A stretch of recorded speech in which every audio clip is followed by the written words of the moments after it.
What's up? Mrs. Up is here. Today I'm sharing with you my testimony and why I don't fear death. I'm going to die soon. You're going to die soon. The bottom line is we're all going to die at some point in time. We just don't know when. But until then, I personally am going to keep doing whatever God has called me to do. Right now, being a godly housewife and sharing His word whenever I can. I bet you wonder, how can I be so much at peace with the thought of dying? It's not me, it's all God.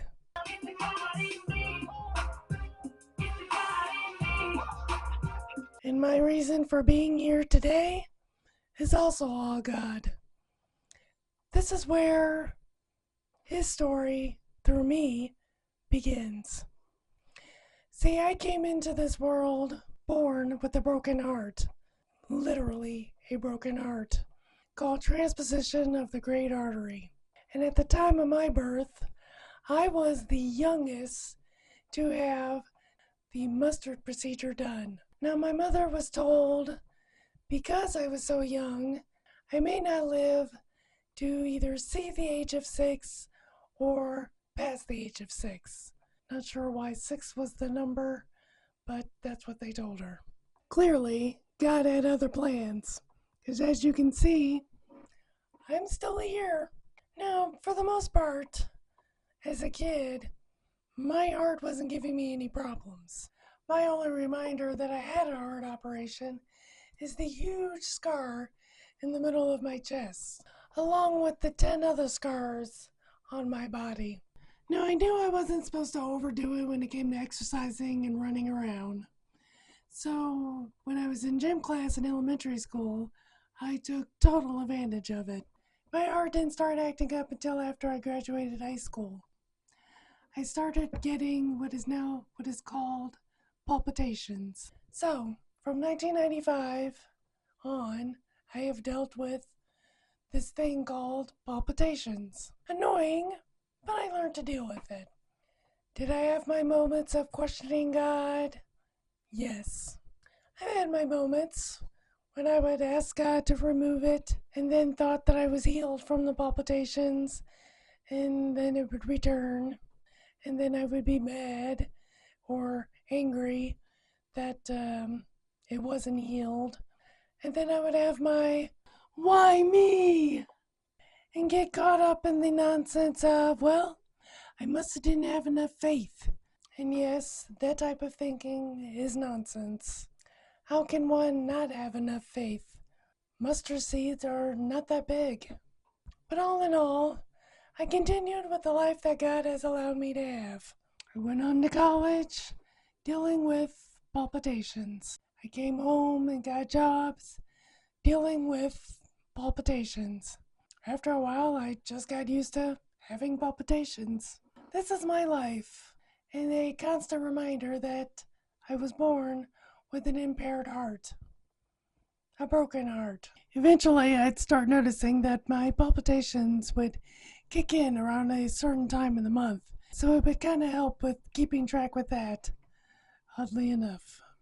I eventually moved from the state of Missouri to the state that my sister and her family were living in at the time, still dealing with palpitations. Somewhere around 2003, I started noticing my heart would stop beating. Usually happened around nighttime when I was lying down and watching television or on my way to bed. My heart would beat so hard, I can hear it through the mattress that I was laying on.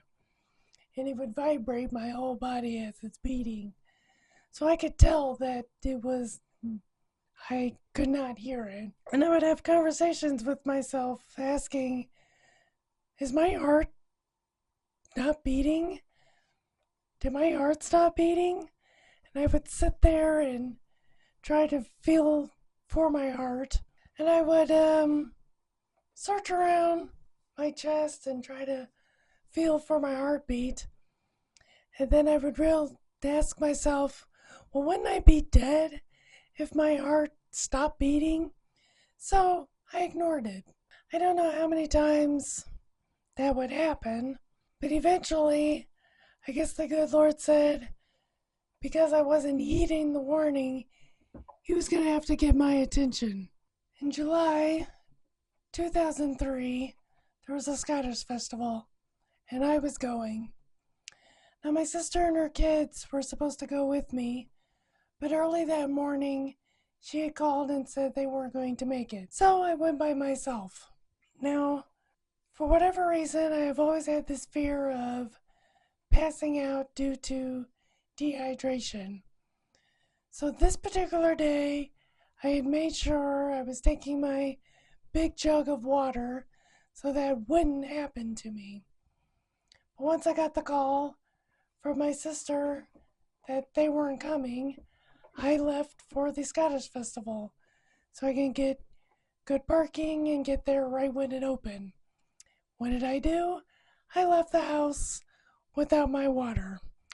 I arrived at the Scottish festival and I walked around, looked at all the booths, the food, all the Scottish games that were going on, the sheep herding dog that had gone on, the caper toss. But I started to get thirsty. So I started going to all the food vendors looking for water. For whatever reason, no one seemed to be selling water, at least not at the places that I was looking for. Heard some other people having problems finding water too. I got in the line of a lemonade stand, as I figured lemonade was better than nothing. But the Scottish Clan Parade was going to start soon, and it was pretty near where I was in line for the lemonade. And I didn't want to miss that. I wanted a good spot. So I figured I'll get my water later, or I'll get the lemonade later. So I got out of line to find a good spot so I can watch the clan parade. The parade starts. They showed all the different British Isle dogs, and then eventually the family clans, the Scottish family clans, marched around with their Scottish family kilts and signs.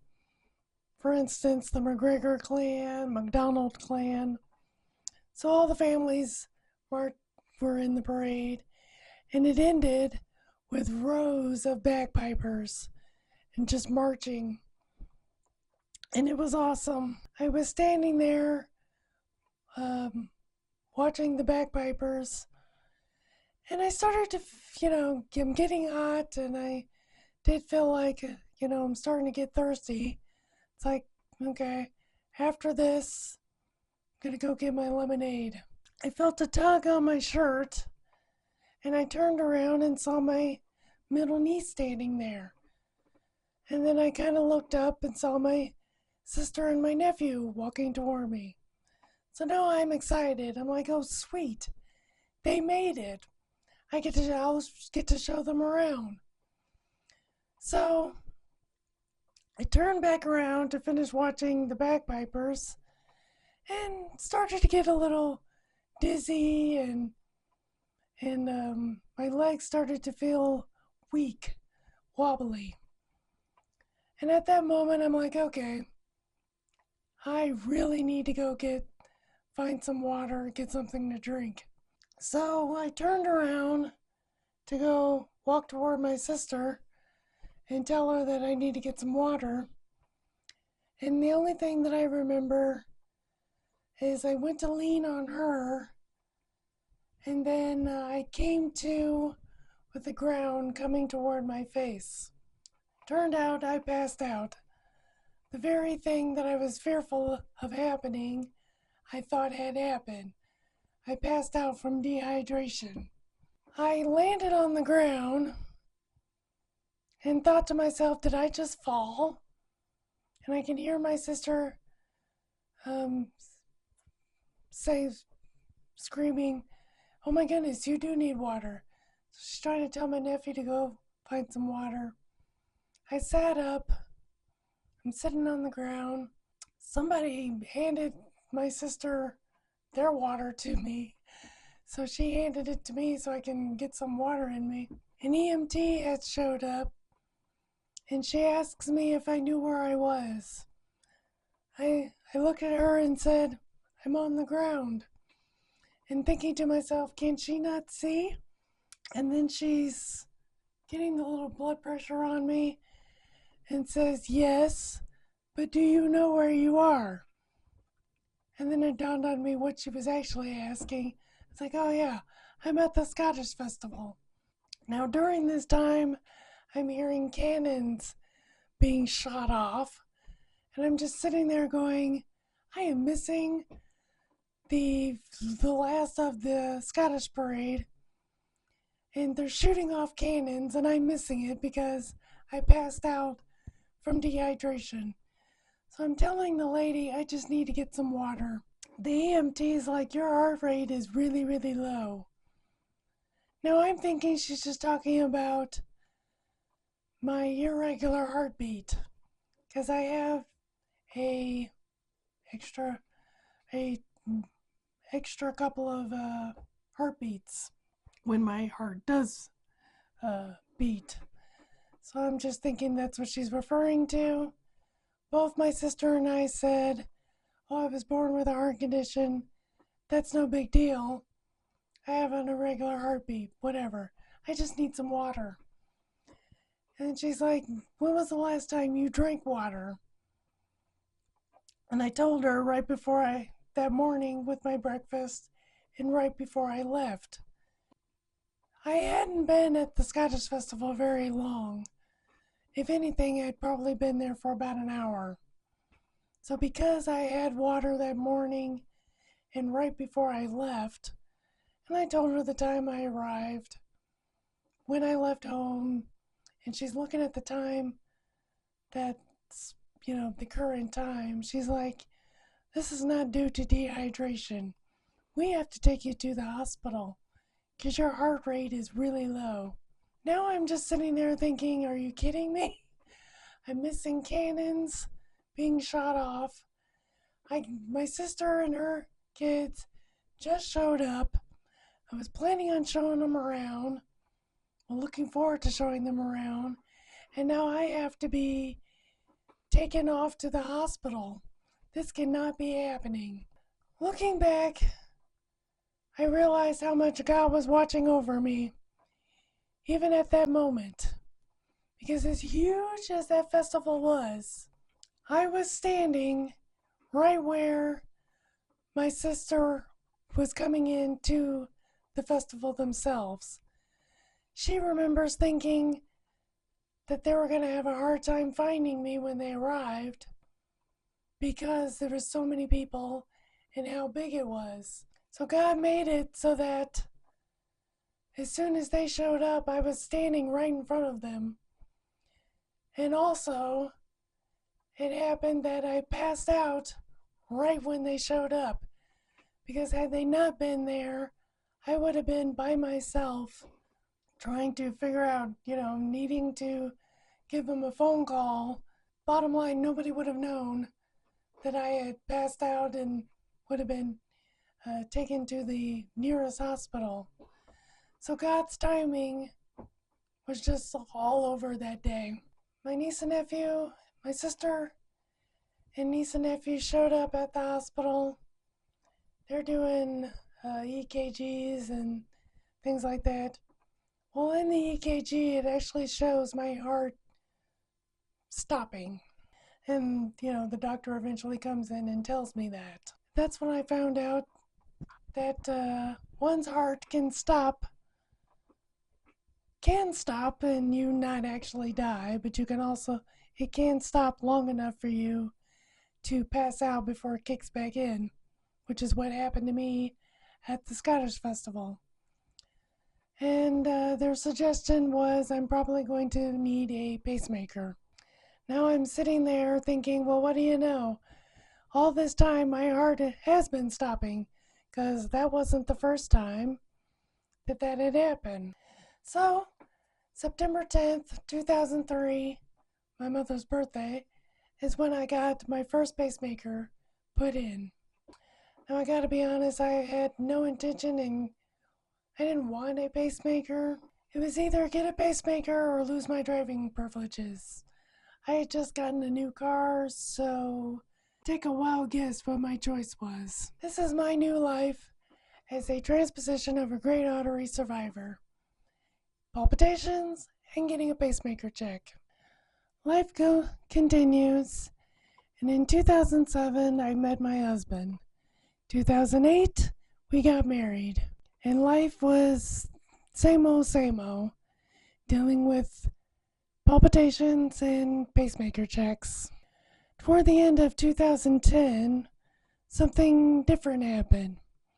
I wasn't getting my palpitations as often as I typically did, especially during a certain time in the month.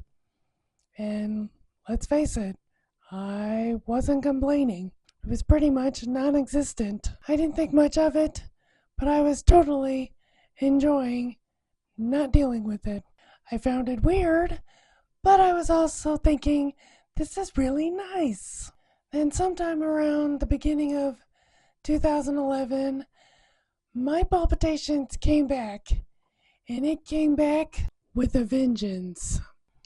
I would go days with my heart just constantly beating quickly, and then it would stop for a bit, and then it would kick in, and it would stop for a bit, and it would kick in and drop and speed up, and it was draining me to the point where I couldn't even just stand turning.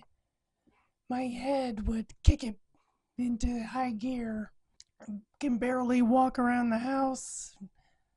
Pretty just beat to the point where I can only just lie down. April of 2011, I don't know if it was still the same month, I eventually ended up going to the hospital, was prescribed some medication, but because that didn't help, in April of 2011, I was to go back and get my heart shocked back into rhythm. At least that was the plan. What ended up happening is me going into cardiac arrest and having to be put in a coma. Good times. I have no memory of that incident. I have memories of the day I went in to get my heart shocked into place. And then my memory kicks back in 2 days before Prince William's wedding. And what I remember about that day, a couple of days before Prince William's wedding, is that I was in the middle of a conversation with a friend of mine. The memory literally begins with me saying, and then she says, well, me and the kids are going to go home now. And I responded with, okay. We said our goodbyes, and they left. My memory continues from that point on. I got moved to a bigger room than the room that I was in, and that room is where I got to watch Prince William's wedding. Everything between the day I arrived to the hospital to get my heart shocked into place and the end of that conversation with my friend before she left, I have zero memory of. I came out of that coma Easter Sunday that year, and I don't even have memory of that. There is nothing more strange than reading about what had happened to you while you were in a coma and what you were saying and doing after you came out of the coma that you have zero memory of. But thanks to Facebook, I was able to read all about it. That incident was the first biggest incident that has ever happened to me involving my heart, and another reminder of having an impaired heart, and also a reminder on how tomorrow is not promised to any of us. So for my 36th birthday, I had a birthday party because I was accepting the fact that I'm probably not going to be living much longer after that. and I've been mentally preparing myself to die ever since then. Now, I've always made a big deal about my birthdays because I've known from the beginning that I was born with a broken heart. Because of my heart, I've always known that every birthday was a blessing.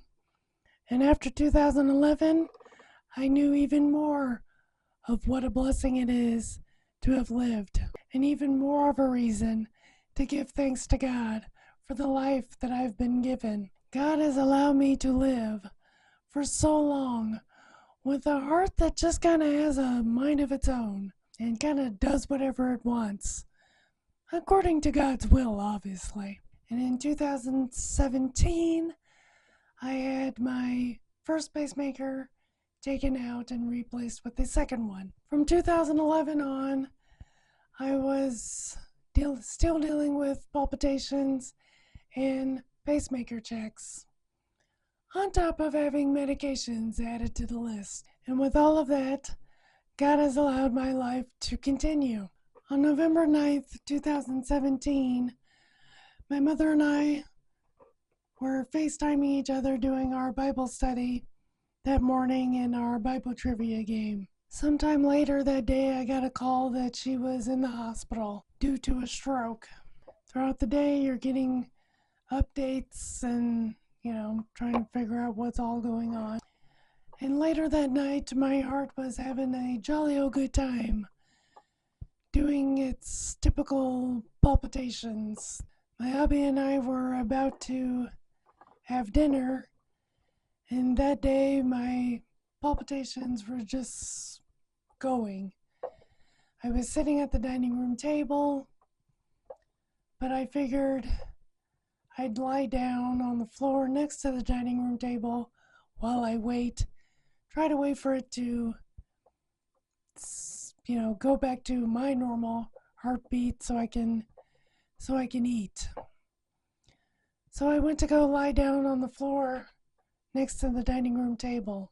The only thing that I do remember before I closed my eyes, and I remember seeing our dachshund walk by me, and then I came to laying on the kitchen floor with my husband standing over me on the phone with somebody, and I can hear the ambulance sirens going off.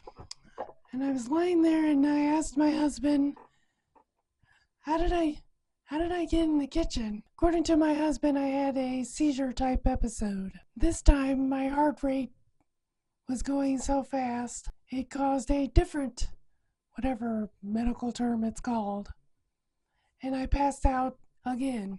The stress of my mother having the stroke must have really got to me. Eventually, I was told that I probably need to get a defibrillator put in, because now my heart rate is beating too fast. Although at the time that I was being told that, I really didn't care about getting a defibrillator put in. I was, concerned about my mother wanting to make sure that she's gonna come out of the stroke that she had. Now I am thinking that I probably don't actually need a defibrillator, and that the incident that happened was strictly due to the reaction of my mother having a stroke. But I also didn't know if this was going to be something new added to my life, as far as life of a transposition of a great artery survivor. Now my heart rate is going to be speeding up, slowing down, so I might potentially need a defibrillator.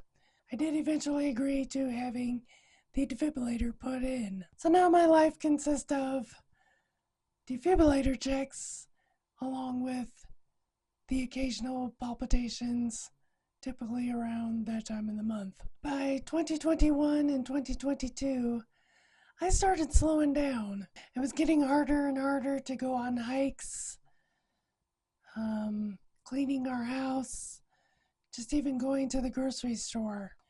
2022 was the worst I have ever felt, to the point that my cardiologist suggested getting a handicap placard.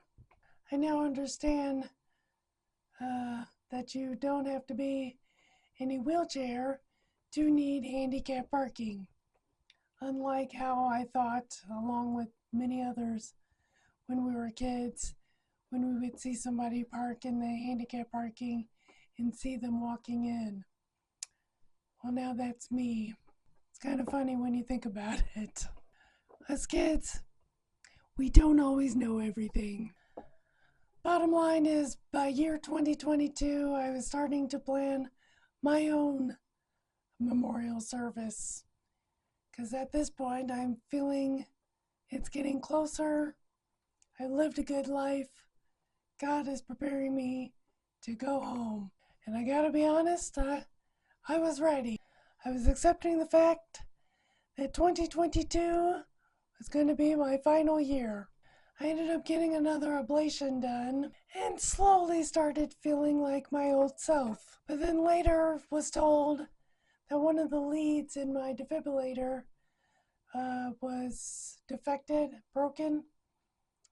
And so they were going to have to shut off my defibrillator because they were going to have to do a retraction and fix it. So they had to shut my defibrillator off, and I had to walk around with a defibrillator vest until I can go in and get it fixed. While looking into my records, they realized that the last 4 years that I've had the defibrillator, I really didn't need the defibrillator, which is kind of what I thought in the beginning, but I didn't know what my heart was doing.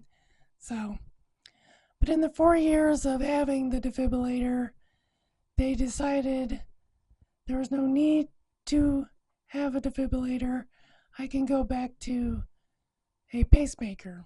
So I ended up going and getting my defibrillator taken out and having a pacemaker put back in.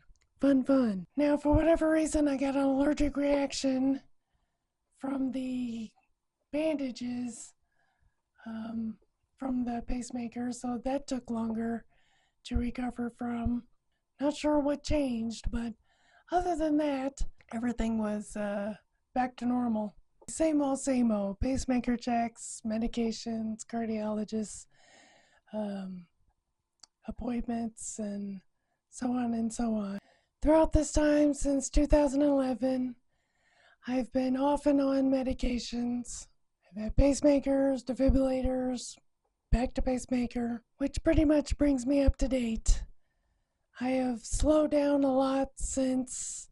I have good days and I have bad days. And there are days when I'm full of energy, and there are other days, drained. Also doesn't help that I'm,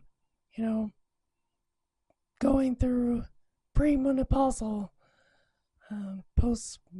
whatever it's called, perimenopausal, whatever it is, on top of it. Bottom line is, eventually, medications are not going to sustain, and pacemakers and can only do so much. I'm eventually, Lord willing, will have to make the decision as to whether or not I'm getting a heart transplant or not. At this point in my life, I don't care to have a heart transplant. I've been blessed with 50 years with this heart, and I kind of just want to leave this earth with the heart that the good Lord has given me. My life is a testimony of His goodness and His grace, but that's everybody. We're all a testimony of His goodness and His grace, whether we were born with a heart condition or any other type of defects or illnesses, or not. Every year that we live is a blessing and a gift from God. He has the final say. We have no control over how long we live. I know we like to think we do, by little things like exercising and eating healthy, and or in this case, doctors tell me, my life is, well, I can live longer because I have a pacemaker or defibrillator or taking medications. Bottom line is, yeah, we're doing this stuff, but God still has the final say as to whether or not He is going to allow the pacemaker to prolong our lives.